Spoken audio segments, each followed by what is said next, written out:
off. It's in my ear. The headphone I got came it. off in your ear?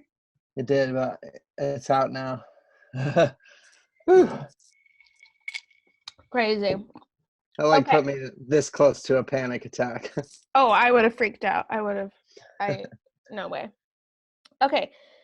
So before we start, just to let you know, did I explain to you kind of what this is? Basically, I'm like gonna roll out, like I'm gonna do one of these with like everybody that was involved with making the record, and then I'm just gonna do like little 15-minute things, and we're just gonna roll them out like episode sort of things, kind of on my IGTV channel. Okay. I was thinking I have to come up with a name for it though. And I thought you could help me. I'll think of some ideas. Well, the reason why I want to be able to be like, this is da da da da, and my first guest is Hey, welcome to Sam Graham. Sam Graham. It's the best you're gonna get out of me. You should probably write it down. Okay, well, I'll think of a name later. Okay. I'm ready.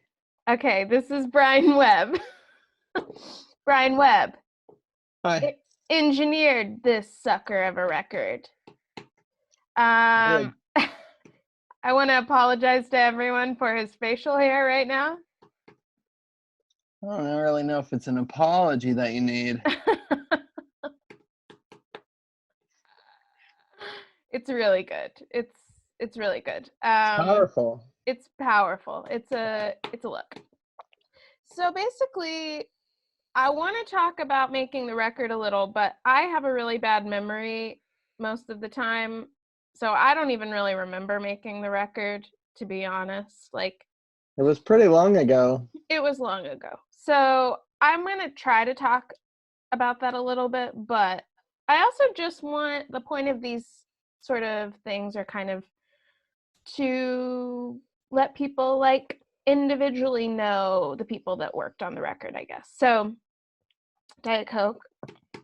Brine Webb is a Diet Coke drinker. So crisp. Okay, so before we get into like your job, like what you do with engineering, I just want to know a few little, like, we're gonna do a quick round. Don't think too much about this.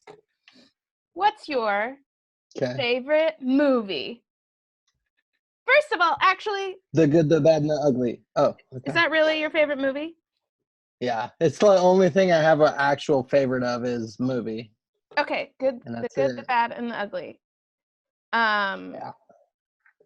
I think it'd be fun to try to think about. So we've known each other for like a long time.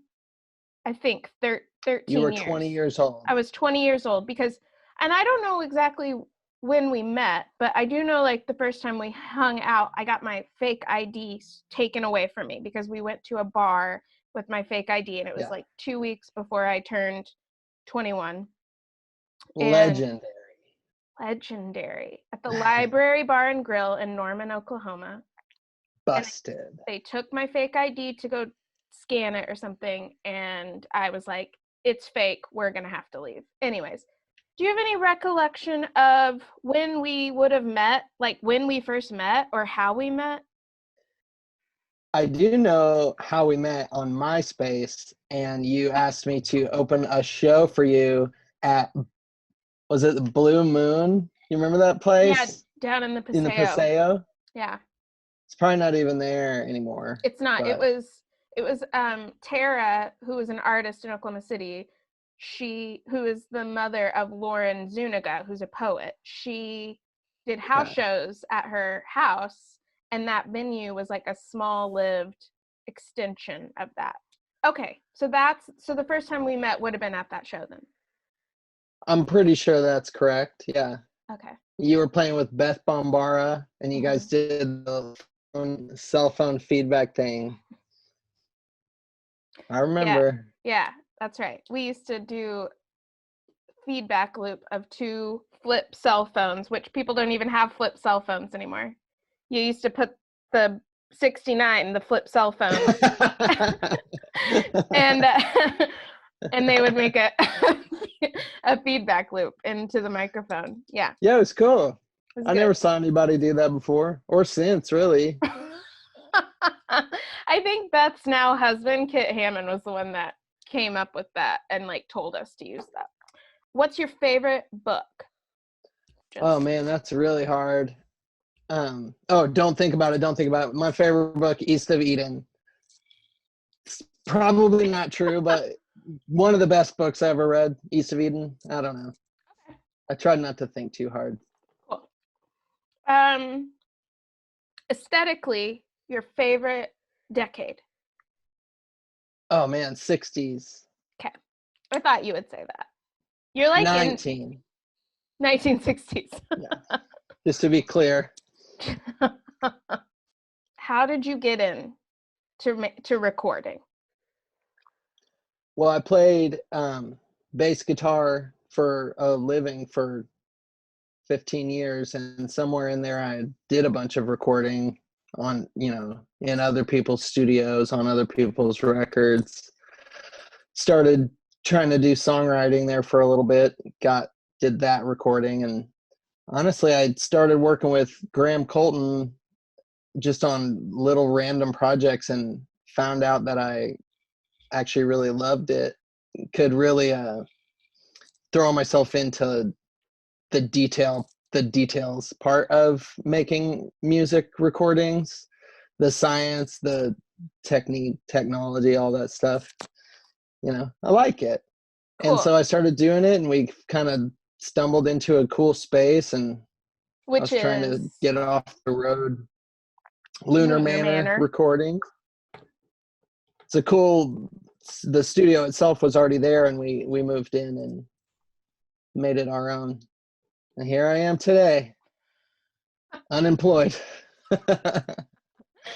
So what you were saying about engineering being more like detail oriented, would you consider recording engineering more technical than like creative? I know a lot of engineers think of it more as like they're like, yes, I started out as a musician and there are like creative aspects to it, but I guess more or less it's like a technical job. Would you say that or no? I would say it splits the line, or rides that line perfectly, because you have to understand the technique, the technology, what you're working with, and how to use it. But then, applying those techniques creatively, and it depends on the record, of course, but you apply those techniques creatively to whatever project you're working on. So I mean, maybe some engineers it's strictly technical. People who aren't from an artistic background or a musical background, strictly audio engineers, probably would argue with me about that. And I've never been one to try to do things the right way. If it sounds good, it is good.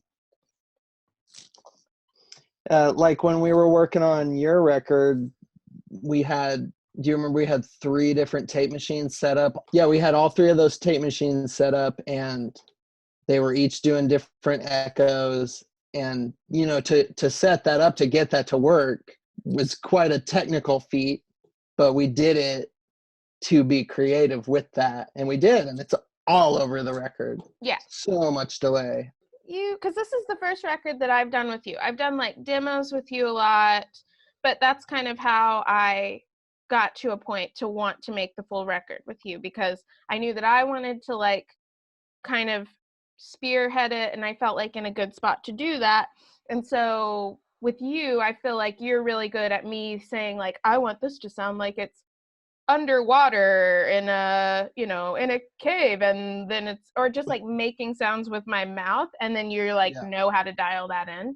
And so because learning that about you, I knew that like working with you on this record would be like a really good experience and really easy, because you understand my like gibberish that I spit out. So like, what are some, if you remember anything, what are some of the cool moments from making the record that you remember? Um, Besides the cool 3-tape echo thing that we did.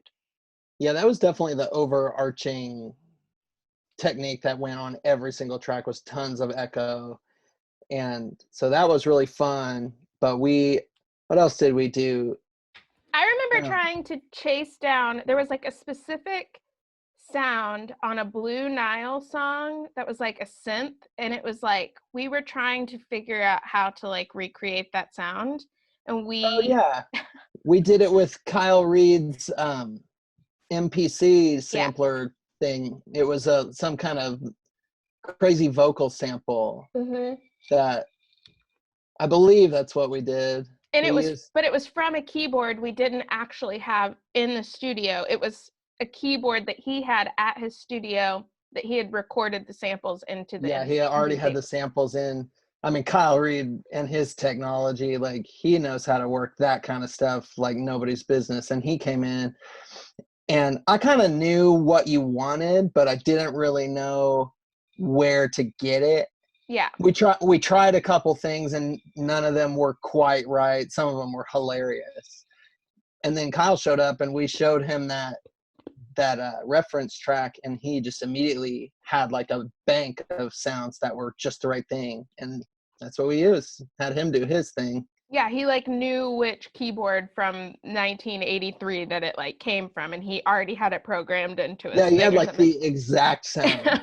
Yeah, it was pretty. Freaking Kyle Reed, man. He's a whiz at that stuff for sure. Yeah, he's good. And I'm going to talk to him about that stuff on one of these episodes of if it sounds good, it is good. No, I don't. I thought I was. That's a good name. Okay. I'm writing it down. I'm going to keep trying it out. Patty Ryan came and played drums, and he brought this crazy little kit that he had kind of like literally chopped this kick drum in half. You know, like a bologna slice. So it was really narrow. And just the way he had put it together, it had this awesome, like, pillowy, kind of like thumpy tone. This might be too nerdy for like most people, but it just like nerd it just was the perfect kick for like all your music. It wasn't like a rock and roll kick. But it wasn't like a annoying, like, kitschy HGTV soundtrack kit. Yeah, it just man, you'd have to talk to him about that kit for sure, but it was a really cool kit. And I think what we ended up doing as far as recording it was like pretty simple. I think I did a mono overhead. I think we did like mono on the kit. I can't remember. It was just different from a lot of stuff the way I would normally record drums, whatever that means, you know, because I knew, you know, you're not aiming for that, you know, polished, you know, recycled kind of overdone sound. You want to grab the sounds as they're happening, right, and have that be kind of like the fingerprint of the record. And you hired all the right players to show up and do their thing on that. And the right person to get those sounds. Yeah, totally. Mics and stuff, dude. We just tried like analog. It's just really got a lot of warmth. Okay, speaking of mics, I know that like Lunar Manor is, and I say this with like respect because I am a DIY person. It's a budget place. Like, it's got all the things that you need, but like that's what it's got. Yeah, I definitely don't have like, you know, $50,000 worth of microphones or anything like that. What's your go-to like favorite mic to use that you have? Well, it depends for sure on what we're recording, but for your voice, I used on this record and pretty much always this Audio Technica 4047. It's a FET large diaphragm kind of knockoff of a U47, but I love it, and it sounds awesome on your voice and on your guitar. And I think we used it on the kick drum, your acoustic guitar, every single No, we didn't use any electric amps, did we? Nope. What No, else did we wait. record? Did we put, because we just went direct in with Kyle's pedal steel, right? Yeah, we Yeah. ran that through this old broadcast channel that I have racked up That's that right. just kind of like saturated it and it didn't sound like it ran through an amp, but it sounds cool and Yeah. mellow, and pedal steel is kind of, you can do whatever you want with the pedal steel. It's going to sound beautiful. Yeah. And you can. But yeah, so then we did saxophone and clarinet, and I used the 47 on both of those. I don't think I used that on the trumpet. I think we used the RE20, which is right there. That's my other favorite mic that I have, is this one and that 47. And then I got a bunch of other, all the standard like 57s, SM7s. I have some other Audio-Technica large diaphragms, some mics that I've made. Yeah, shoot, I'd have to go up. I haven't even been up there in 7 weeks. I can't remember. I don't even know what's up there anymore. And I'm pretty sure I left the door open. What are some favorite projects that you've gotten to work on? And not necessarily engineered, but even played in or mixed or just written for or whatever. I just mixed Bo Jennings' acoustic redo of his last record, and I just think he's a really good songwriter, and I kind of like his voice, and I like the way he does his thing. And so that's fun. I got to record him down in our chamber before it started flooding. We did a thing called Down on the Water. That was tell them about the chamber real quick. It's weird. It's a weird Okay, thing. so my studio is built in the basement of a skyscraper that was supposed to be racquetball courts when they first constructed the building. And so they built it inside this room, but there's still an enormous empty space down there. And it floods all the time now, but it didn't used to, but it's really echoey. It's got like a 4 to 6 second decay. It just sounds cavernous.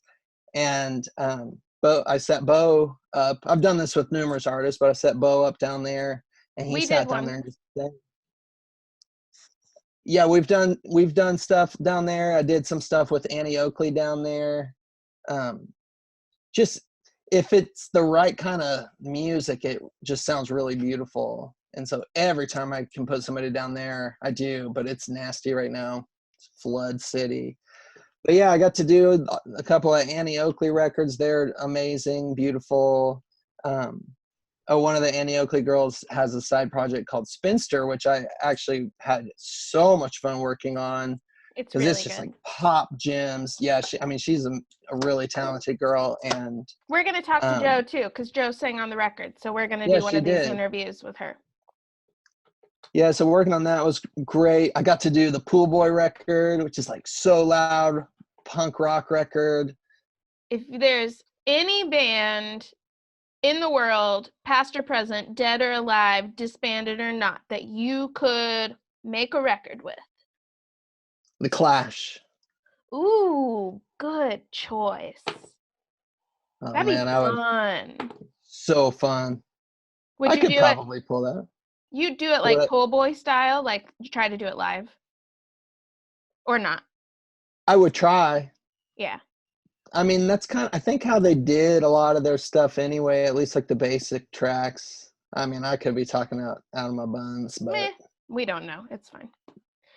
Yeah. Okay. Yeah, I would work on the Clash Thanks for doing this. You're welcome. Thanks for doing my first episode of If It Sounds Good, It Is Good. Yeah. That's my microphone. This is the first one? I might see you in a minute when I walk Marty down the block. Yeah, your viewers can't tell that we're I could throw a Frisbee to you right now. We're doing this from inside our houses, and it's I literally could walk out the door and wave, but that's fine.